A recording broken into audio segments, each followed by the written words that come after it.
дар ҷойи ҳафтум яке аз каналҳои худам бо номи Абдуллоев Music мебошад, ки ман чаро ин каналро дар ҷойи ҳафтум қарор додам, чунки ин канал дер боз мешавад ки ба ин канал видео дохил шудагӣ нест. яъне и бисёртар чихе ки аз номаш маълум аст, ин канал дар бораи мусиқиҳои нав, яъне ки ҳам байдои нав мебурояд, клипҳои нав мебурояд, ҳамонро ҷой метиҳем.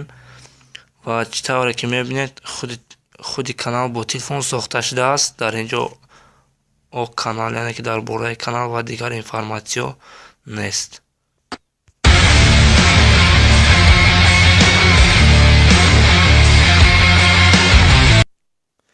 дар ҷойи шашум бошад Дунёи футбол гуфтани ном канал ҷойгир аст, ки ин яке аз каналҳои беҳтарин дигар мебошад. ва сабаби ҷой гирифтани ин канал дар ҷойи шашум он мебошад, ки ин канал низ он қадар яъне дер боз мешавад, ки видео дохил нашудааст. ва автори ин канал бошад Дилшод ном шахс мебошад. ва дар ин канал бисёртар дар бораи мавзӯи футбол ба таври кӯтоҳ ба монанди Селта, Виго, Реал пеш аз бозӣ ва давлатҳое ки ба ҷоми ҷаҳон 2018 роҳхат гирифтаанд. ва як чиз дигар нагуфта намонад, автори ин канал худашам ба фикрам ки футболбози хуб аст, чунки инҷо видеоҳо бо номи Фин Дилшод МС вуҷуд дорад. яъне инро ҳам мо ба шумо тавсия мекунем ки подписатсия кунед. мумкин дар оянда канал беҳтару беҳтар гардад.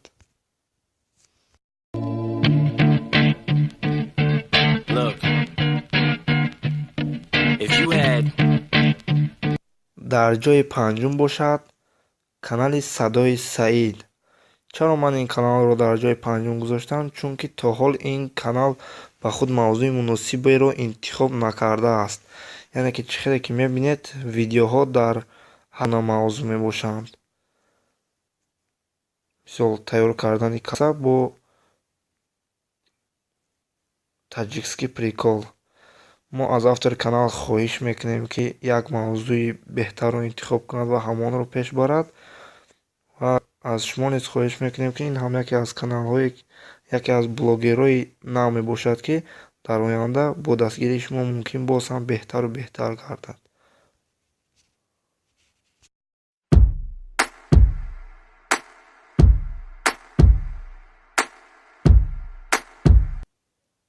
дар ҷойи чорум бошад канали Аминов, ки чӣ хеле ки шумо мебинед, фикр мекунам автори ин канал хеле ҳам аз уҳдаи истифодаи канал баромадааст. логои беҳтарин, шапкаи беҳтарин ва ҳатто видеоҳо низ ба фикри ман беҳтарин видео мебошад, ба монанди Сафеддара, Зоопарки Душанбе, Телефон бозор. яъне ин канал ҳам фикр мекунам дар оянда ба беҳтарин каналҳо, ба беҳтарин блогҳо табдил меёбад. ва дар бораи канал бошад, чӣ хеле мебинед, здравствуйте, друзья, этот канал Аминов. Я стараюсь делать интересные видео на разные темы. яъне ки оре, бародар Аминов видео хеле ҳам шавқовар аст. мо аз шумо боз аз ин ҳам зиёдтар интизорем. ҳатман ба ин канал низ подписатсияро аз ёд набароред.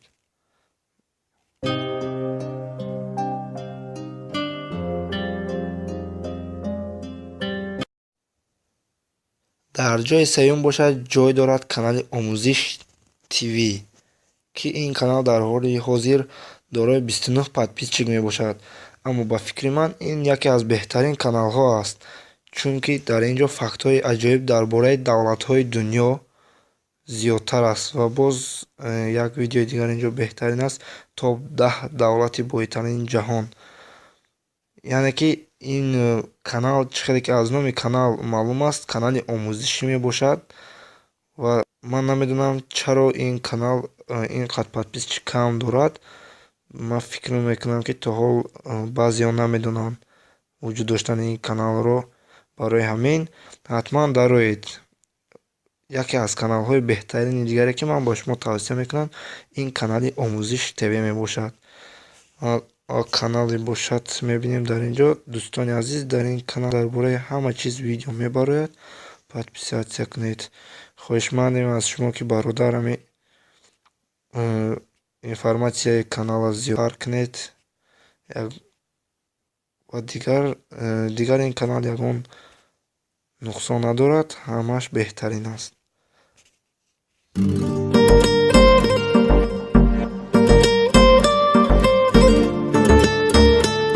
дар ҷои дуюм бошад канали ҳаёти паёнбарон ҷойгир аст. ин ҳам яке аз беҳтарин каналҳо, яке аз беҳтарин блогҳои нав мебошад ки дар ютуб яъне ҷой дорад. Дар ин ҷо омӯзиши таҷвиди Қуръони Карим, видеоҳо ба монанди ин, дарси таҷвиди Қуръони Карим, боз сураи Нос бо тарҷума, қори Абдулбосӣ Абдусамад. яъне ки дар ин канал бисёртар дар бораи маълумот дар бораи ҳаёти паёнбарон ва боз дарсҳои таҷвиди Қуръон зиёдтар аст.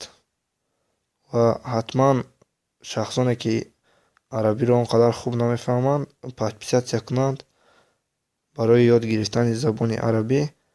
яке аз беҳтарин каналҳо аст. Канал бошад дар ҳоли ҳозир 165 подписчик дорад. ва дар бораи канал бошад мехонем ҳозир: хушомадед ба канали мо бародарон. Дар канали мо оиди Қуръон ва ҳадис сухан ронда мешавад. дӯстон, дар канал подписатсия кунед. иншоалло видеоҳои хуб мешавад. иншоалло мо ҳам аз шумо видеоҳои хуб интизорем, бародар. Sometimes you just feel tired, feel weak. And when you feel weak, you feel like you want to just give up. акнун мегузарем ба ҷои аввал ки ин канал бисёр ҳам ба ман маъқул шуд ва ба фикрам ба шумо низ маъқул мешавад. ин канал ном дорад омӯзиши навин. ва чаро ба ин канал дар ҷои аввал ҷой гирифт, яъне ки бо 11 подписчик? чунки ин канал он видеоҳоеро, он чӯеро дошт ки ман дар дигар каналҳои, яъне дар дигар блогҳои тоҷикӣ надида будам. рости гап, ҳозир шумо мебинед. ман боз як чиз дигар хурсанд шудам ки бисёри ҳамин блогҳои наве ки сохта шудаасту ба мо пешниҳод шудааст, ин ҳамаашон омӯзишӣ мебошанд. ва мо аз ин хело ҳам хурсандем. мебинем видеоҳое ки дар канал омӯзиши навин ҷойгир аст. як видеои он нигоҳ кун, ҳаргиз фаромӯш намекунед. яъне навиштани Аллоҳ бо гул, ба фикрам ба забони арабӣ аст. боз зеботарин гули лола осон ва зуд.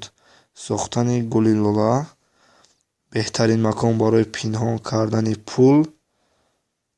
аз оддитарин чиз чӣ сохтаем бо дасти худ. боз агар хоҳед видеои дигар,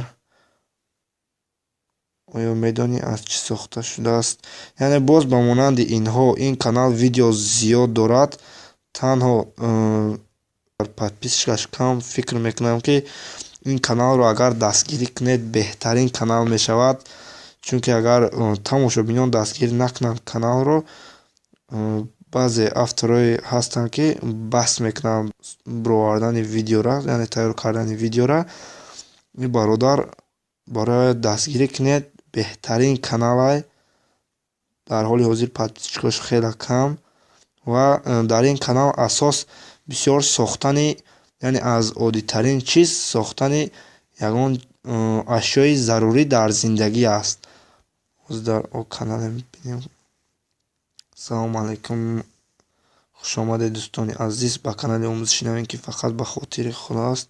мо тасмим дорем то дар ин канал чизҳои омӯзиширо барои ҳамватанони азизамон пешкаш кунем, то ҳама истифодаи беҳтаринро бибаранд ва дар ростои мардуми азизамон сами гузошта бошем. Аллоҳ ёр мададгор. яъне ки чизе ки мебинед, канал беҳтарин канал аст. Ман ба шумо тавсия мекунам ба ҳамаи каналҳое ки дар ин видео ҷойгир аст подписатсия кунед, дастгирӣ кунед блогерои нава, то ин ки боз ҳам видеоҳои беҳтару беҳтар баҳри шумо тайёр намоянд. Хайр, то видеои дигар. Подписатсия ва лайкро фаромӯш накунед.